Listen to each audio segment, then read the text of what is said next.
Hello student. तो next chapter है हमारे पास लाइट। इसके अंदर हम रिफ्लेक्शन और रिफ्रैक्शन पढ़ेंगे। मींस लाइट के कुछ फिनोमिनन हैं, रिफ्लेक्शन और रिफ्रैक्शन। तो उन फिनोमिनन के बारे में पढ़ेंगे, वो फिनोमिनन क्या है और उन पे बेस्ड कुछ एप्लीकेशन वगैरह पढ़ेंगे। ठीक है। तो सबसे पहले देखते हैं रिफ्लेक्शन। आई थिंक ये आपने अर्लियर क्लासेस में पढ़ रखा होगा आपने। तो देखते हैं रिफ्लेक्शन है क्या। लाइट का किसी भी सरफेस से टकराकर वापस उसी मीडियम में बाउंस बैक हो जाना क्या कहलाता है? Reflection. when the process in which incident light strike on a surface and bounce back into the same medium, this process is known as the reflection of light। और ये कहाँ होता है मेनली? देखिए, ये देखने को मिलता है हमें मिरर में। आपने देखा होगा मिरर है वो लाइट को बाउंस बैक कर देता है, रिफ्लेक्ट कर देता है।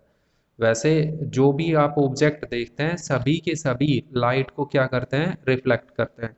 बगैर रिफ्लेक्शन के आप देख ही नहीं सकते हैं, जो आप हायर क्लासेस में समझेंगे अच्छे तरीके से। तो यहाँ हम डायग्राम की हेल्प से समझते हैं। तो क्लियरली आपको ये दिख रहा होगा, ये डायग्राम। इसमें इंसिडेंट रे है, रिफ्लेक्टेड रे है, एंगल ऑफ इंसिडेंस है और एंगल ऑफ रिफ्लेक्शन है। तो जो रे रिफ्लेक्शन से पहले मिरर पे टकराती है उसको क्या बोलते हैं हम? Incident ray. ठीक है।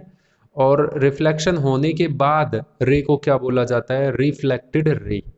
अगर रिफ्रैक्शन होता, रिफ्लेक्शन नहीं, रिफ्रैक्शन होता तो इसी रे को रिफ्रैक्टेड रे बोला जाता। अब देखिए नॉर्मल क्या है? एक ऐसी लाइन जो सरफेस पर, जैसे मिरर का जो सरफेस है उस पर 90 डिग्री का एंगल बनाती हो। ठीक है। तो इंसिडेंट रे और नॉर्मल के बीच जो एंगल बन रहा है उसको एंगल ऑफ इंसिडेंस बोलेंगे हम। और रिफ्लेक्टेड रे और नॉर्मल के बीच जो एंगल बन रहा है उसको हम क्या बोलेंगे? Angle of reflection. तो देखिए अब ला देखते हैं, laws of reflection of light.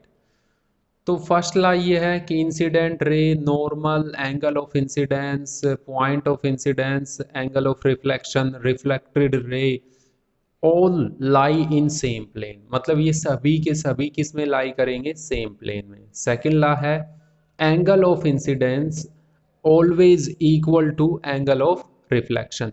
Angle of incidence को आई से रिप्रेजेंट करते हैं और एंगल ऑफ रिफ्लेक्शन को किस से रिप्रेजेंट करते हैं? आर से। डेट मीन्स एंगल आई किसके इज इक्वल टू हो जाएगा? एंगल आर के इज इक्वल टू हो जाएगा। ठीक है।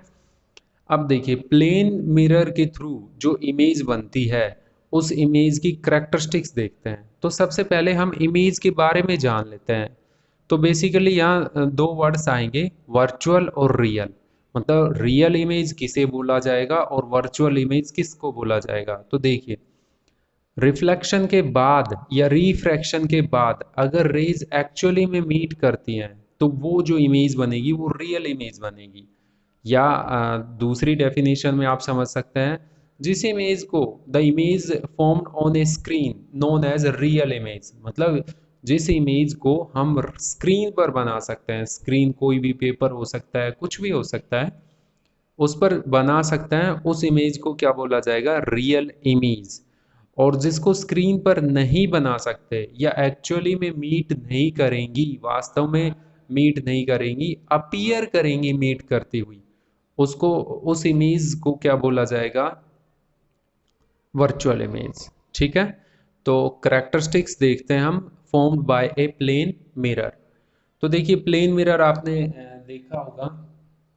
तो प्लेन मिरर के थ्रू जो इमेज बनती है उसकी करैक्टरिस्टिक्स देखते हैं। तो सबसे पहले प्लेन मिरर के थ्रू जो इमेज बनती है ऑलवेज वर्चुअल एंड इरेक्ट, हमेशा वर्चुअल और क्या होती है? इरेक्ट। वर्चुअल अभी हमने पढ़ा है वो इमेज जो स्क्रीन पर ऑब्टेन नहीं की जा सकती। इरेक्ट मीन्स सीधी। ठीक है। और दूसरा है सेम साइज की बनती है, मतलब जितना ऑब्जेक्ट का साइज है उतनी ही साइज की इमेज बनती है। इनसाइड द मिरर, मिरर के अंदर बनती है एट सेम डिस्टेंस। मतलब मिरर से ऑब्जेक्ट जितने डिस्टेंस दूर होगा, मिरर के अंदर इमेज उतनी ही डिस्टेंस क्या बनेगी? दूर बनेगी। ठीक है।